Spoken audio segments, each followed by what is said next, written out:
Olá, bem-vindo a mais um episódio do Faça Acontecer. Eu sou Renata Lemos. Eu sou Paty Lisboa e esse é o nosso momento de falar sobre empreendedorismo, carreira, gestão, negócios e sobre desenvolvimento pessoal.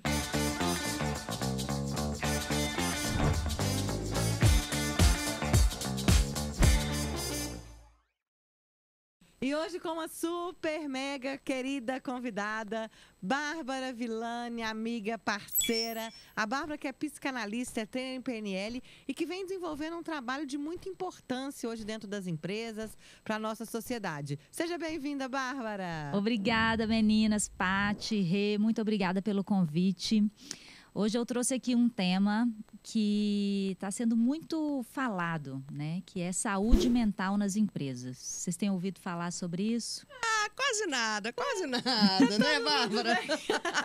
Com esse mundo louco que a gente está vivendo, com tantas mudanças, o quanto que esse tema está sendo importante, né? E como as empresas estão colocando isso em evidência. Hoje a gente já vê empresas, né, Bárbara, que estão criando uma área dentro delas para uma área de saúde mental. Olha que fantástico isso. Muito legal. Outro dia eu dei uma entrevista para falar sobre Janeiro Branco e tal, e aí me perguntaram assim, por que agora é a hora de falar sobre saúde mental nas empresas? Eu falei assim, gente, a hora já passou há muito tempo, né? Nós que viemos do mundo corporativo aí, né? Há muitos anos, a nossa experiência, o nosso background é todo do mundo corporativo, a gente sabe o quanto o mundo corporativo é hostil, muitas vezes, e doente, né? Então, a gente entender e falar sobre isso, as questões, os problemas, os obstáculos, os desafios mentais dentro das pessoas, né? Dentro das organizações, sempre existiu. Sempre existiu. Mas não era tratado dessa forma, não era falado sobre isso, né? As pessoas não falavam sobre isso. Então, você entrar em depressão ou você ter um ataque de pânico ou um transtorno de ansiedade mesmo, era uma coisa vista como errada, né? As pessoas tinham vergonha de falar, as pessoas... Só que... E as empresas também não falavam nada. Não falavam nada. Tipo, isso não está acontecendo. A pessoa fingia, fechava os olhos, né? Fechava os olhos para aquilo. Uma negação, né? Exato. Mas isso sempre aconteceu. Então, assim, a hora não é agora. A hora sempre existiu. Sempre foi hora de falar sobre isso. Só que o que eu percebo é que 2020, com essa pandemia, escancarou uma realidade que a gente jogava para debaixo do tapete, né? Não. Que a gente simplesmente falava assim, não, saiu e tal, depressão. E agora o que acontece? Com tanta gente ansiosa... Gente, o Brasil foi considerado o país mais ansioso. Do mundo. Né? E as pessoas saíam, né, de licença médica por depressão, por ansiedade ou por qualquer questão mental, emocional, psíquica. E isso era errado, né? E agora o que aconteceu com essa pandemia? Muito mais gente saiu. E aí as pessoas falam, por que agora deu um boom disso? Eu acho que é porque chegou no bolso. Realmente. Chegou no custo. Lá no custo disso, né? Impactou no resultado. O custo da empresa ficou alto, né? Por conta disso. Porque pessoas saem e aí você continua pagando, enfim. E a pessoa não está lá produzindo e ela não consegue produzir e ninguém fala nada do assunto, né? A pessoa se sente envergonhada, a empresa não quer ver e a pessoa não é encorajada a buscar o tratamento adequado. Porque tem tratamento, né? Então, é hora de falar sobre isso, sim. Porque é uma realidade que a gente tem vivido. E eu gosto de falar o seguinte, quando as pessoas falam assim, fala um pouco sobre doença mental, transtorno... Não, gente, eu gosto da promoção da saúde. Eu gosto de falar sobre saúde, que é a prevenção de como a gente... Porque nada mais é que inteligência emocional. A gente saber lidar com as emoções, a gente saber que as emoções vão vir, não tem como controlar a emoção. E a gente pode controlar o que a gente faz com ela. A reação a essas emoções, né, Bárbara? Né? Porque elas estão ali dentro da gente. E esse é um tema também da inteligência emocional, que tem a ver com a saúde mental, que hoje está sendo muito debatido. Porque o que eu falo é o seguinte, quando você tem inteligência emocional, quando você se conhece, quando você sabe realmente quem você é, isso é uma forma de... Porque ninguém fica doente do dia para a noite, né? Então, você tendo uma saúde preventiva, você se conhecendo, ou você fazendo uma terapia, você fazendo coisas que você gosta, tendo um equilíbrio entre a vida profissional e pessoal, enfim. O transtorno, a doença, ele chega só lá no fim. tipo assim, quando chega a esse ponto é porque já estava desandado há muito tempo. Não é uma coisa de um mês para o outro, né? É uma coisa que demora para acontecer. Então, a melhor estratégia é sempre a gente prevenir. Prevenir e cuidar. Porque com tudo isso, né, e vindo no bolso, como a gente já falou aqui, as empresas pararam de olhar para esse tipo, né, de comportamento como mimimi, né? Que fala, isso é mimimi, isso é frescura. É doença de rico. Doença de rico. Vai lá passar fome para ver se vai ter depressão. Isso, né? Vai lavar uma trouxa de roupa, né, para ver. Agora, Bárbara, aproveitando esse gancho, né, falando sobre essa questão desse número de ocorrências acontecerem, eu acho importante a gente falar dessa questão da pandemia e principalmente como eu percebo, né, pelos meus atendimentos e as empresas que eu atuo e também pelas pesquisas, né, trazendo para a gente dados precisos de como essa questão do home office, principalmente no começo disso, quando foi realmente uma surpresa, desestruturou muito psicamente, né? No sentido da organização, gestão de tempo, mas também isso. E aí eu queria saber a sua opinião a respeito disso, porque eu percebo muito que, apesar da gente saber que o volume de trabalho em home office aumentou, né? Que a carga, o nível de estresse aumentou, que também são gatilhos para essa questão da saúde mental, em alguns atendimentos que eu faço, eu percebo que as pessoas elas tiveram mais tempo de olhar para elas mesmas, de lidar com um vazio, de lidar com alguns buracos estando em casa, que também desencadeou questões que elas nem sabiam que tinham. Questões mais inconscientes. E aí você, nas consultorias que você dá, tanto em empresas como nos seus atendimentos individuais, como é que você percebe esses gatilhos, né? E como a pessoa também, ela reconhecer isso para buscar ajuda? Eu acho que esse 2020, essa pandemia, não passou ilesa para ninguém, né? Alguma mensagem as pessoas receberam do universo sobre ela. Eu falo assim que pode parecer cruel, mas cada um recebeu o que precisava para evoluir como ser humano, né? Como pessoa, como profissional, como marido, como esposa, como filho, como enfim. E eu acho o seguinte, tem várias coisas aí, né? A produtividade aumentou, sem dúvida, porque a carga aumentou. As pessoas tiveram que encontrar uma disciplina maior com elas mesmas, né? Um foco, uma concentração. E naqueles primeiros meses ali que ninguém sabia direito o que ia acontecer, a galera surtou. Porque ninguém estava dando conta de nada. Eu fui uma que estava entendendo nada. Porque você tem que... ansiedade, acha que vai acabar logo, gente, não vai. Aí você quer ser tudo perfeito, você quer estar... E a gente vê que não dá conta. Não. E é louça que não acaba assim, mais... é só 40 dias, né? Eu tava no provisório. Não. E aí é louça que não acaba mais, é roupa que não acaba mais, e as mães, né, que são... Filhos. As mães que têm filhos na escola e têm que fazer homeschooling. Uma vez eu participei com a minha afilhada, de uma aula, eu não sei se eu tive mais dó da criança ou da professora. Assim, de tão caótico que era, né? Então, ninguém foi preparado para isso. Todo mundo entrou no mesmo buraco. E aí, o que aconteceu? Além da disciplina do ter que entregar resultado da empresa, na escola, lavar tudo, né? Esse tanto de tarefa que a gente teve que fazer. Isso quando tem as pessoas que moram com as famílias. Todo mundo junto. Então, você tem problema de relacionamento, você tem problema... E tem também aquelas pessoas que tiveram que lidar com a solidão, com a própria companhia. Porque tem muita gente que mora sozinho. Então, você vê... Eu comigo mesma e nunca tinha parado para olhar para mim, exato. Né? E aí, esses casos... Então, tem vários casos que podem ter sido gatilho disso daí, né? Então, tem problema de relacionamento, sim. A gente foi forçado a estreitar vínculos de uma forma impiedosa, né? Gente, eu dei uma palestra outro dia. E aí eu escutei assim, de uma cliente minha, eu coloquei essa frase na palestra. Bárbara, hoje eu sonhei, uma cliente minha, tá? Individual, sou psicanalista dela. Hoje eu sonhei que eu tava matando meu marido a facadas. Eu sou normal? Eu falei, fica tranquila, eu já sonhei que eu matei o meu várias vezes, muito antes da pandemia acontecer.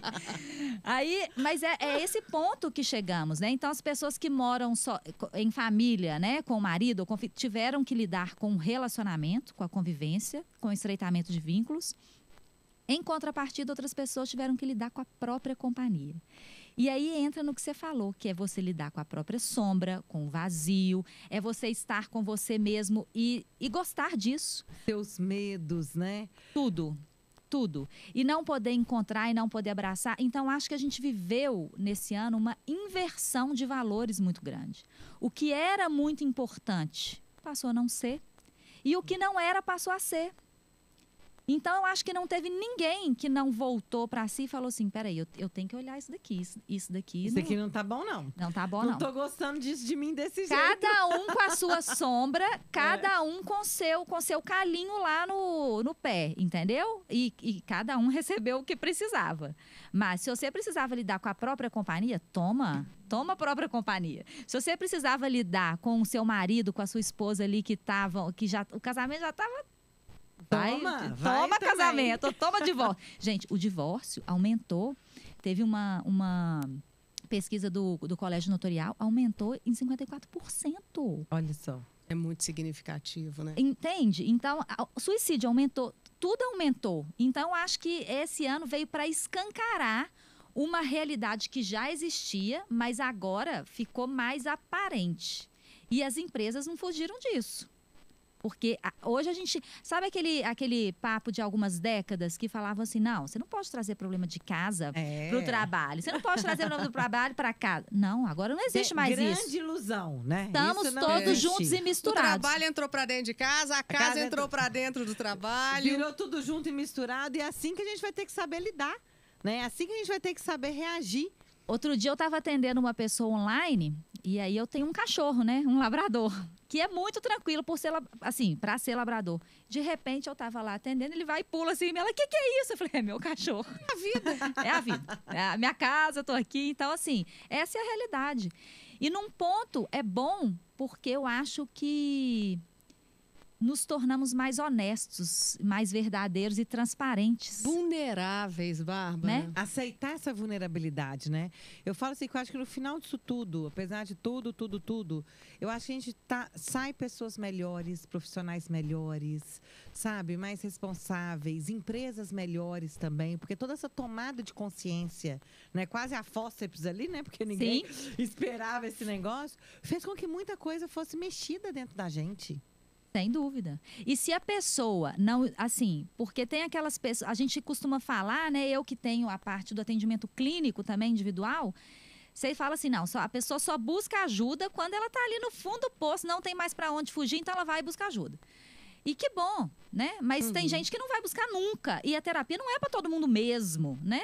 Mas aquela pessoa que nunca parou na vida para pensar sobre si mesmo, seja através de uma terapia, seja através de uma meditação, seja através de yoga, sei lá, qualquer coisa, tá? Um curso de desenvolvimento humano que te faz pensar em muita coisa sobre si, ela se lascou esse ano. Ela foi colocada ela se lascou. Né? Exato, porque não tem... Gente, você foi forçado a rever muita coisa. E falando nisso em rever, eu queria propor aqui, inclusive, que Renata e Bárbara, né, dissessem qual foi assim, o seu grande aprendizado. Né? A gente que fala tanto sobre isso, estuda sobre isso, atende pessoas, né, cada uma aqui da sua forma, com as suas metodologias, mas com muita coisa em comum. Eu, por exemplo, duas coisas que ficaram escancaradas para mim com essa pandemia foi a minha falta de controle, né? Eu lidar e aceitar, porque quando começou, né, a quarentena, eu estava com passagem comprada para ir no dia seguinte para Goiânia, né? Mala pronta, achando que eu tinha controle da minha vida, né? Perdi não só a viagem, como o faturamento, que eu contava com aquilo, né? Então, a falta de controle ficou muito clara, né? Que controle é uma ilusão. E aí, a única coisa que a gente controla é a gente mesmo e os nossos sentimentos. Quando a gente consegue controlar, né? Quando a gente vai aprendendo com saúde mental. E a segunda questão, que é um exercício que eu tenho feito diariamente na minha vida até hoje, é lidar com o medo. Porque eu tô sentindo muito medo. Medo de quê? Eu tô sentindo medo de adoecer. Eu estou sentindo medo de pegar a corona e morrer. Eu estou sentindo medo de perder pessoas que eu amo por causa dessa doença. Eu sinto medo por causa da economia, eu sinto medo pela sociedade, o que vai acontecer, né? Eu sinto medo pela minha saúde financeira também, como será que vai ser o ano? E eu tô tendo que acordar com ele, né? E às vezes ele tá maior, ele tá menor, e eu falo, e aí, medo, tudo bem? Você aceita um café? Né? É isso que eu tenho vivido, gente. E tenho buscado ajuda, né? Várias, para dar conta disso. E eu queria saber de vocês, como é que tá isso, Rê? Eu acho que essa questão do controle é algo importante, né? Eu acho que isso mexe, porque a gente entrava no ano assim, planejando, vamos fazer isso, os clientes, as empresas, e de repente tudo desestruturou. E aí eu acho que lidar com essa insegurança, com essa, né, aceitar essa vulnerabilidade, né, que a gente não teria controle sobre isso, acho que é uma coisa que pegou muito nesse ano também. Mas ao mesmo tempo eu acredito que eu aprendi, isso me fez aprender a pensar em fazer coisas novas, né?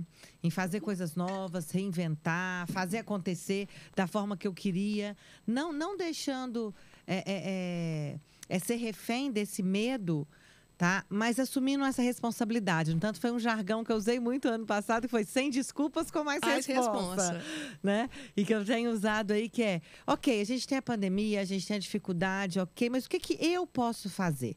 Então, da mesma forma, essa falta de controle trouxe esse maior senso de responsabilidade de que a gente pode fazer acontecer. E foi aí que surgiu esse projeto que a gente está batendo papo aqui sobre ele, né? Que é muito bacana. E uma coisa, acho que foi muito importante, que fortaleceu muito para mim, a gente falou dos divórcios, né? A gente falou das relações. Eu acho que as minhas relações familiares ficaram mais fortes. Né? Eu acho que a gente teve extremo. Ou vai, ou tá aqui, tá todo mundo na mesma. Alguns vão subir o nível, outros. Eu acho que foi o ano da decisão. O que tava lá capengando já era. Já era. E o que estava lá precisava de uma forcinha, estreitou mais, né? Até porque, Renata, né? Nesse ponto a gente tem em comum, a gente era muito ausente de casa, né, amiga? Era muita viagem. Viajando muito, ausente da família, né? Marido, filhos. Então, eu acho que a minha relação com filhos, isso fortaleceu muito, sabe? Porque a gente não podia ir para lugar nenhum, tinha que fazer coisa dentro de casa, né? Aí, final de semana que tinha que fazer alguma coisa, a gente fazia dentro de casa. Então, começou a se criar momentos em família que antes não tinham. E é isso que você falou, Bárbara. Para algumas pessoas, né, não deram conta disso, né, não já estava de um jeito que não ia funcionar, e outros fortaleceram. Então, acho que foi esses dois pontos aí. Gente, Vocês estão preparadas? Eu quero saber. Ai, meu Deus do céu! Ô, gente, eu acho assim, vocês, né, já sabem um pouco da história, o que aconteceu esse ano. E eu falo que 2020 foi, sem dúvida nenhuma, eu tenho 37 anos. Foi o ano mais desafiador da minha vida. Não teve um ano, eu já tive vários desafios, obstáculos e tal, mas igual a esse não teve, né? Não teve mesmo. E o maior aprendizado que eu tive foi o do desapego. Desapego. Essa foi a maior lição. Por quê? Vocês sabem, eu perdi meu pai pela doença, pelo Covid, perdi minha tia, meu primo. Eu me divorciei, apesar de não ter me divorciado nesse ano. Eu entrei para a estatística. Eu me divorciei no ano anterior, mas eu contribuí para a estatística. Número. Então, assim, eu tive que desapegar da pessoa que eu mais amo, que é meu pai, da minha vida, né? Que é uma coisa que acho que ninguém aprende a lidar com isso enfim, foi um baque, porque foi questão de alguns dias, né? Pum, acabou. Ninguém estava preparado e eu estava morando com eles, né? Nesse momento. Então, foi tudo muito intenso ali. E eu tive que desapegar de um casamento, né? Que, assim, divórcio, eu falo que eu lido com divórcio diariamente, né? Por conta da minha profissão, psicanalista e tal. Mas é um sofrimento, assim, fora do comum. E tive que desapegar da minha casa. Tive que desapegar do meu estilo de vida, né, que eu tinha antes, que era muito perto da natureza, enfim. Eu tive que desapegar de tudo. Não teve nada. Tive que desapegar do meu consultório. Então, assim, não teve nada nesse ano. Eu comecei o ano de uma forma e quando eu acabei o ano, nada, absolutamente nada da minha vida estava no mesmo lugar. Nada. Então, foi o desapego. Mas eu pego aí o gancho da Rê, porque a minha família sempre foi muito unida, muito unida. E ficou mais unida ainda, né? Com isso tudo, mais unida ainda. Então, foi o do desapego e da união. né? Que realmente quem tem família tem tudo, pelo menos o estilo de família que eu tenho, né? Porque nem toda família é assim, né? Mas que juntos somos mais fortes mesmo. Foi um ano de muito trabalho, muito trabalho. Eu trabalhei muito, mudou o formato completamente, coisa que eu jamais imaginava que ia acontecer, aconteceu. Então, assim, foi um ano de muito aprendizado. Muito aprendizado. Apesar de ter sido o ano mais desafiador, eu falo que foi o ano de maior evolução da minha vida também. Eu fiquei até emocionada, de verdade, né? E aí a gente caminhando aqui, né, para a finalização desse papo, fica aí, né? A vulnerabilidade, a autorresponsabilidade e o desapego. Né? São essas três coisas. Até arrepiei aqui. Vulnerabilidade, autorresponsabilidade e desapego. Para a gente aprender, desenvolver e manter a saúde mental, né? Exatamente. Bárbara, isso tem mexido muito com as pessoas, é uma grande verdade.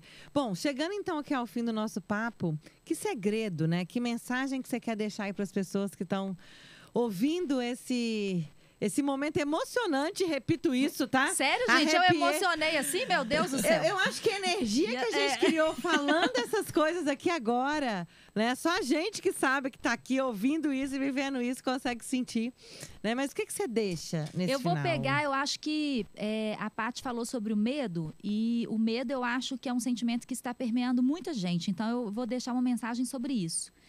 Que...